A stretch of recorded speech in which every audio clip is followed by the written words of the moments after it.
Beverly Hills Cop, Axel F. is the long-awaited fourth installment in the iconic franchise. This time around, Axel Foley has returned to Beverly Hills after his daughter Jane's life is threatened. She and Axel team up with her ex-boyfriend as well as John Taggart and Billy Rosewood to uncover a conspiracy.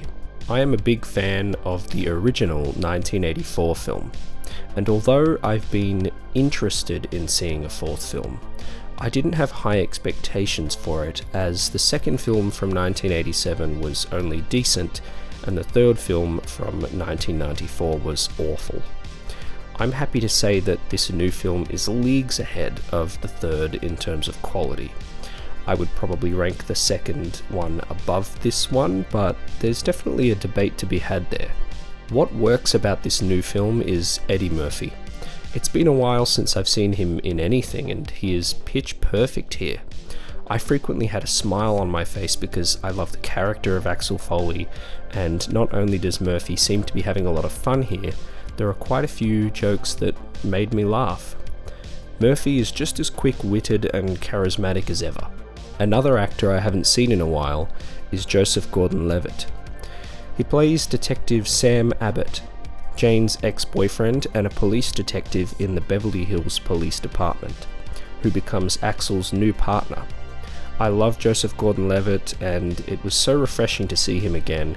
He has great chemistry with Murphy and just seems to be having a lot of fun here. One of the funniest sequences is when he and Murphy are trying to fly a helicopter through the city as they are being chased down by Kevin Bacon's character, Captain Cade Grant, who is a police captain in the Beverly Hills Police Department and the main antagonist in the movie. He doesn't get a whole lot of characterization, but the villains in this franchise never really do, so I wasn't bothered by that at all. These are the kinds of movies where I don't want them to get bogged down in plot, exposition, and spending too much time with supporting characters. Just set up what you need to set up and then keep the fun vibes coming. Judge Reinhold and John Ashton return as Billy Rosewood and John Taggart respectively, and I was happy with their roles in the film. They are used just the right amount and in a suitable way. Paul Reiser and Bronson Pincott also return, which was nice to see. Taylor Page plays Axel's daughter, Jane, and she did a great job.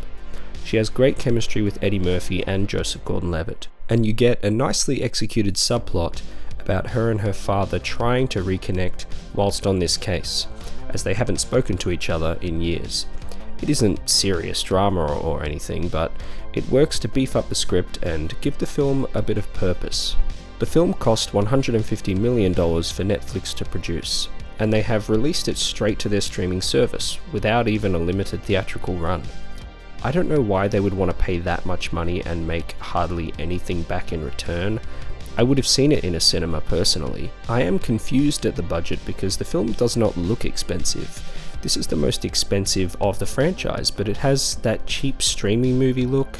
Considering how massive the first two films were in the 80s, it would have been nice to have a bit more fanfare around this rather than Netflix just dumping it on their streaming service with hardly any promotion. I know this isn't going to be Top Gun Maverick level or something, but I just wish Netflix would take a little bit more pride in their product.